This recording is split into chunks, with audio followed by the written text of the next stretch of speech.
Bonjour Gilles Ménage. Bonjour Nicolas Legrand. Avec vos deux invités ce matin, vous revenez sur l'accord particulier entre la Nouvelle-Calédonie et Wallis et Futuna. Avec nos deux invités, en effet, à commencer bien sûr par le président de l'Assemblée territoriale de Wallis et Futuna, Munipoise Moulia Kaaka. Bonjour Monsieur le Président et merci d'être avec nous. Vous êtes accompagné par Vaïmoa Mouliava, qui est membre du gouvernement chargé notamment du suivi des relations avec les collectivités d'outre-mer du Pacifique. Bonjour. Bonjour Gilles, bonjour aux auditeurs de RAB. Merci d'être avec nous pour revenir sur la signature de cet avenant au contrat particulier. On va peut-être rappeler un petit peu historiquement à quoi ça correspond. Cet accord particulier, il a été signé il y a exactement 20 ans, le 1er décembre 2003. C'était au ministère des Outre-mer à Paris, entre l'État, la Nouvelle-Calédonie et les îles Wallis et Futuna. Il trouve sa source évidemment dans l'accord de Nouméa de 1998. Son objectif était de promouvoir et renforcer la coopération des échanges économiques, sociaux et culturels entre les deux territoires. Et il engageait évidemment aussi l'État à mettre en place un dispositif de soutien financier pour favoriser la coopération entre les deux archipels. 20 ans après, vous avez donc signé avec l'État, le préfet de Wallis et Futuna, Blaise Gourtet, cet avenant. C'était mercredi au Congrès de la Nouvelle-Calédonie. Il a quelle importance et est-ce que c'est vraiment une étape supplémentaire, Vaïmoa Mouliava? Oui, c'était une étape supplémentaire. Simplement, on peut regretter le timing, qu'il intervienne si tardivement, mais tout ceci a bien évidemment une explication. Oui, parce Vous qu'on a pu savez, avoir le sentiment que cet accord, finalement, il bougeait pas beaucoup depuis quelques années. Il y avait eu que 4 réunions du comité de suivi en 20 ans, c'est pas beaucoup. Et pourtant, il se passait quand même des choses. oui, et là je laisserai le soin à Monsieur le Président Moulia Kaka d'évoquer. Beaucoup de choses ont été réalité faites. Que ce soit avec les directions de Nouvelle-Calédonie, notamment dans le secteur de la santé, du sport, de la jeunesse, ou sinon de tout ce qui est enseignement aussi, mais pas seulement, mais aussi avec nos établissements publics de la Nouvelle-Calédonie, notamment les hôpitaux. Vous savez qu'il y a depuis beaucoup d'années maintenant, nos hôpitaux travaillent en étroite collaboration avec la Chance de santé de Wallis et Futuna.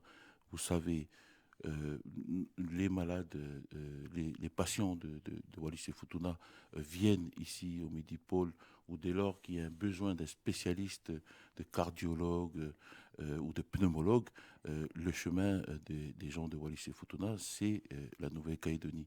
Donc les relations, il y a beaucoup de choses qui ont été faites. Je laisserai encore le soin à Monsieur le Président de Wallis et Futuna de les préciser. Mais ce que je voulais dire, c'est que pourquoi si tardivement, rappeler quand même, depuis 2019, on a saisi ça avec, sous la présidence de M. Santa, est arrivé ensuite le Covid, une crise protéiforme sanitaire, économique liée à l'inflation politique, des calendriers des élections entre Wallis et Futuna, ici, les députations, les trois référendums, enfin le troisième référendum, tout ceci explique la signature un peu tardive de cet avenant. Monsieur le Président Moulia Kaaka, quel regard vous portez sur cet accord aujourd'hui? Est-ce que vous pensez que cet avenant qui a été signé mercredi, il arrive au bon moment finalement après moult difficultés? À part cet avenant, moi je souhaiterais revenir un peu sur l'historique, bien sûr, de la mise en œuvre Mhm. de cet accord particulier qui a été créé en 2003. Et donc, depuis cette année-là, nous avons pu signer quand même 48 conventions sectorielles et justement, c'était à travers, bien sûr, la consolidation et le renforcement, bien sûr, des liens entre la Nouvelle-Calédonie et le territoire des îles Wallis et Futuna dans le domaine, bien sûr, de la santé, avec, je rappelle tout de même qu'il y a eu la régularisation, bien sûr, de la dette de l'agence de santé, mais aussi une organisation adéquate de nos EVASAN. Mhm. Nous avons également le renforcement des capacités des acteurs locaux, notamment les sapeurs-pompiers, mais aussi le service des travaux publics.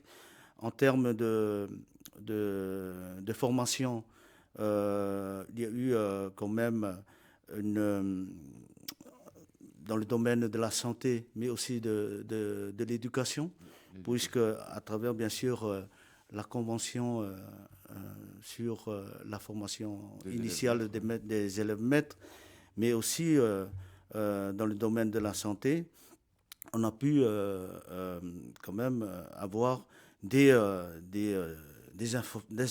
infirmiers qui ont été formés depuis 2003, qui ont intégré par la suite les effectifs de l'agence de santé de Wallis-et-Futuna. Et le plus important pour Wallis-et-Futuna, c'est quand même le secteur de la formation. Donc il y a eu quand même beaucoup de formations qui ont été réalisées à travers, bien sûr, cet accord. Alors, je voudrais qu'on dise un mot, puisque vous évoquez l'agence sanitaire et sociale de Wallis-et-Futuna.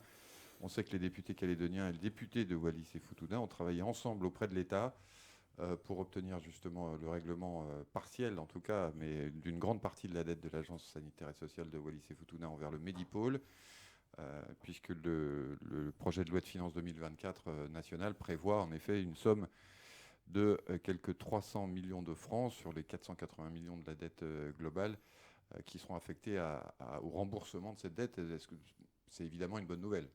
C'est une très bonne nouvelle aussi bien pour le Medipôle, mais aussi pour le territoire des îles Wallis-et-Futuna. L'amendement qui a été défendu par notre député, Miguel Seo, et les députés de la Nouvelle-Calédonie ont quand même réussi à avoir, bien sûr, cette dotation de 2 millions 500 euros. Et qui va, bien sûr, nous aider pour apurer, bien sûr, la dette qui commence à se reconstituer. Et donc, c'est aussi un soulagement aussi bien pour la Nouvelle-Calédonie et pour le territoire des îles Wallis-et-Futuna. Alors, revenons, si vous le voulez bien, à présent sur le contenu de cet avenant, puisque il prévoit notamment de diversifier les secteurs de coopération et de participation. Qu'est-ce que ça veut dire exactement? Est-ce qu'il y a des nouveaux secteurs, évidemment, qui vont être concernés? Monsieur Mouliava? Oui, tout d'abord, je veux juste revenir un peu en arrière, juste constater qu'il est quand même étonnant d'avoir recours à un amendement pour régler ces dettes. Je rappelle juste que la compétence santé à Wallis-et-Futuna est assurée par l'État. Voilà. Normalement, ça ne devrait pas être fait par amendement. C'est une compétence de l'État. À Wallis-et-Futuna, c'est l'État qui paye la santé. C'est pour ça qu'elle est gratuite à Wallis-et-Futuna. Et cette gratuité s'étend évidemment à Nouvelle-Calédonie pour les ressortissants de Wallis-et-Futuna. Et donc, pour moi, je suis content, mais c'est indu.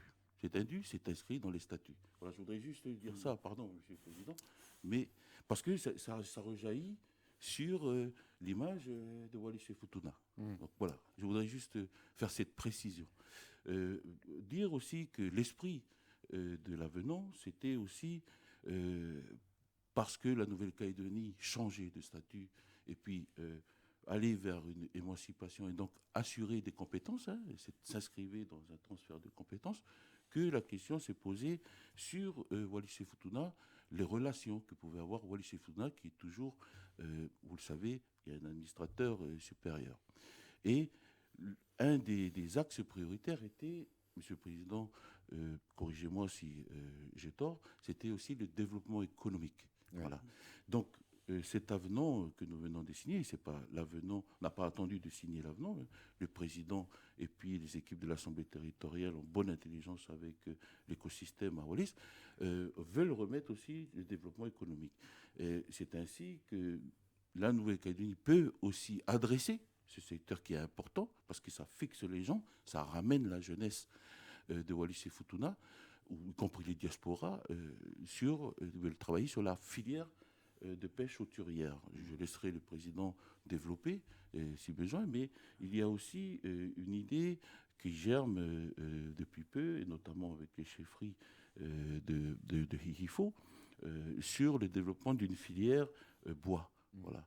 Et tous ces secteurs-là que ce soit la pêche ou la filière du bois, nous pouvons, Nouvelle-Calédonie, apporter une expertise. Vous savez, on a monté Naviment pour les îles, pour faire de la pêche hauturière. Nous avons Sud Forêt ici, qui a un modèle économique qui est viable. Et puis, il y a déjà des discussions et des voyages qui ont déjà eu lieu. Donc, oui, un nouvel axe sur le développement économique. On parle aussi d'un falais des entreprises, hein, une pépinière d'entreprises. On parle aussi de technologie, ce que nous avons pu ici développer avec M. Gigès, hein, sur la technologie, etc., l'agritech, la bluetech, tous ces secteurs d'avenir qui intéressent aussi le président et les élus territoriaux, et notamment, j'ai envie de dire, la population. Sur cette filière éventuellement nouvelle de pêche hauturière, Monsieur le Président, c'est une expérimentation, c'est ça qui va être mise en place. Comment ça va se passer? Ouais. C'est un projet qui est en cours d'étude, auquel nous avions eu, à travers bien sûr la commission interne de l'agriculture et de la pêche, en toute collaboration avec le service de la DSA. Et il travaille bien sûr sur ce projet. Et normalement, une société calédonienne a pu répondre à cet appel d'offres pour cette expérimentation. Donc, je pense que les modalités de la mise en marche de ce projet, c'est en cours de traitement. Ouais. Mais pour revenir un peu sur ce qui a été souligné par M. Mouliava, pour rappeler encore une fois, c'est-à-dire que on se réfère toujours sur notre statut de 1961, quel l'État il a à sa charge de couvrir, bien sûr, la santé et la sécurité pour la population de Wallis-et-Futuna. Et donc, on est toujours dans cette optique. Et nous considérons, bien sûr, que l'État, il faut qu'il s'implique, bien sûr, et bien sûr assurer sa compétence en termes de santé. Et le dispositif, alors justement, la participation de l'État, puisqu'il est prévu que l'État soutienne aussi financièrement cet accord particulier, qu'est-ce qui est prévu là? Est-ce que l'intervention de l'État vous semble importante, insuffisante? Comment ça se passe? Pourquoi cet avenant à l'accord particulier 2003? Je pense que les discussions qui ont été engagées par les autorités de nos deux collectivités avec l'État ont finalement conclu non seulement par la caducité juridique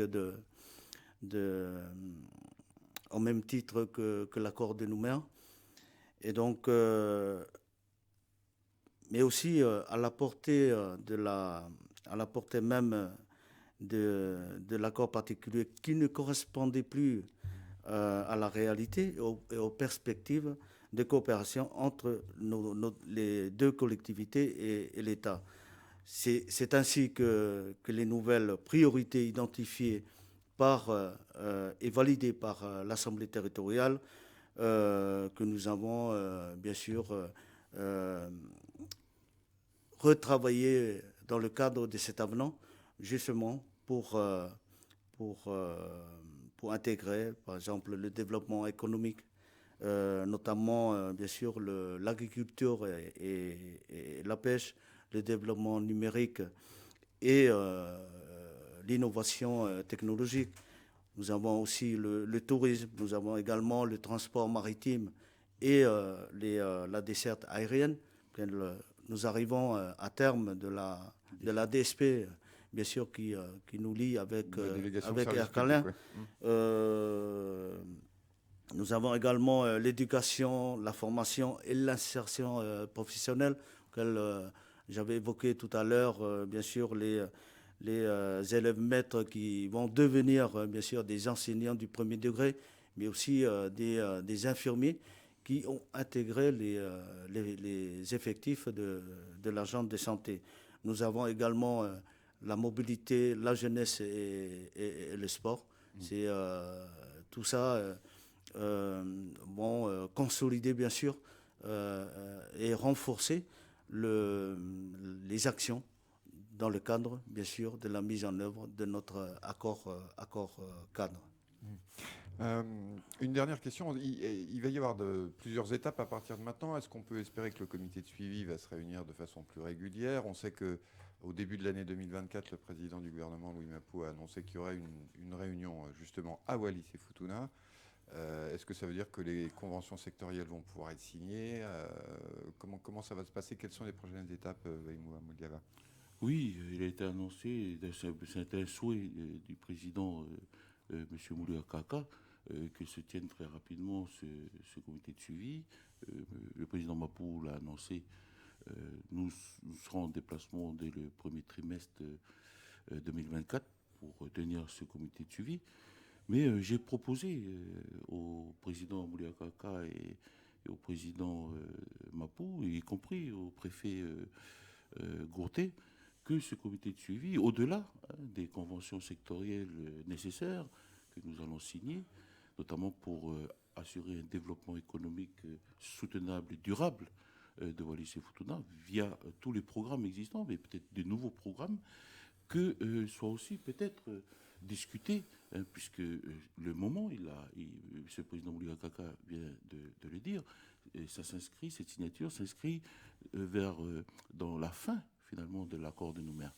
Et rappelez que cet accord particulier, vous l'avez dit, Gilles, il est constitutionnellement rattaché à l'accord de Nouméa. Voilà. Et donc, c'est peut-être aussi l'occasion d'anticiper et de voir quels seraient les liens avec Wallis et Futuna à l'aune d'un nouveau statut pour la Nouvelle-Calédonie. Donc, peut-être que ce comité de suivi, j'ai proposé lors de la signature que ce comité de suivi soit le lieu d'échange provenant des coutumiers, parce que les coutumiers sont là à Wallis et Futuna, et puis le préfet et le président Mapou sur quel serait, concomitamment au statut, et nous espérons tous que les discussions à venir aboutissent déjà en Nouvelle-Calédonie, et que cela va générer la question qui s'est posée déjà en 1998 et qui prospère encore aujourd'hui. Quelles seraient les futures relations entre Wallis et Futuna et la Nouvelle-Calédonie? Vaïmoua Mouliava et Munipoese Moulia Kaka, merci d'avoir été avec nous ce matin.